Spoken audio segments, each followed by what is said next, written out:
ప్రస్తుత రోజుల్లో కుటుంబం గడవాలంటే ఇంట్లో ఒకరు పనిచేస్తే సరిపోయే పరిస్థితి లేదు. ఏది కొనాలన్నా ధరలు అగ్గిమండుతున్నాయి.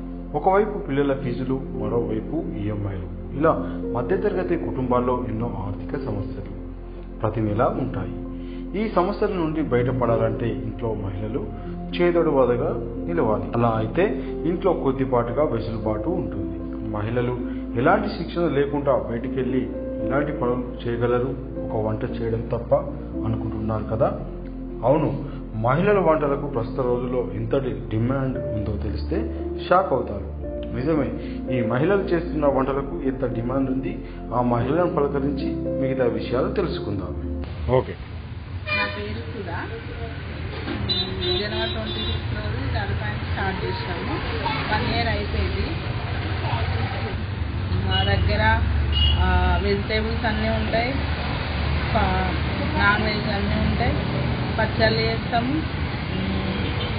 ఆర్డర్ల మీద పిండి వంటలు తయారు చేసి ఇస్తాము. పప్పు, సాంబారు, ఆలుగడ్డ, కాకరకాయ, బెండకాయ ఫ్రై, బెండకాయ పులుసు, ఎగ్ పులుసు, ఎగ్ ఫ్రై. నాన్ వెజ్ ఏముంటుంది? Non veg mutton, chicken, fish fry, fish curry, chicken fry, liver fry, బోటి, కాల్దాల్కాయ. సాధారణంగా మహిళలు వంట చేస్తే ఆ వంటకు ఎంతో రుచి వస్తుంది. అవే వంటలు ఉపాధిగా మార్చుకుంటే ఎలా ఉంటుంది అనే ఆలోచనలో సుధా అనే మహిళ కర్రీ పాయింట్ నెలకొల్పి అందులో మరో 6 మహిళలకు ఉపాధిని కల్పిస్తుంది. పెద్దపల్లి జిల్లా గోదావరిఖనిలో సుధా అనే మహిళ మొదట్లో మిషన్ కుడుతూ ఉపాధి చేసుకునేది.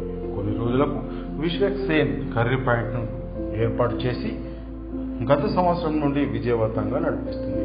ఈ కర్రీ పాయింట్లో అన్ని రకాల కూరగాయల కర్రీస్, నాన్ వెజ్ కర్రీస్ లభిస్తాయి. అంతేకాకుండా చపాతీ, సర్వా పిండి వంటివి ఆహార పదార్థాలు కూడా ప్రతిరోజు లభిస్తాయి. వీటితో పాటు ఆర్డర్ చేస్తే ఎటువంటి కార్యక్రమానికైనా వంటలు చేసి ఇస్తారు.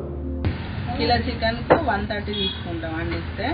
ఒకవేళ 5 కిలోలు ఇస్తే 100 చొప్పున తీసుకుంటాం. ఎక్కువ కిలో మటన్కు 150, తలకాయ కూరకు 200. అంటే దాంట్లో వేసే సామాన్ అంతా మీదేనా? అంతా మాదే సామాన్, అన్నీ ఓన్లీ చికెన్ వండించినాను.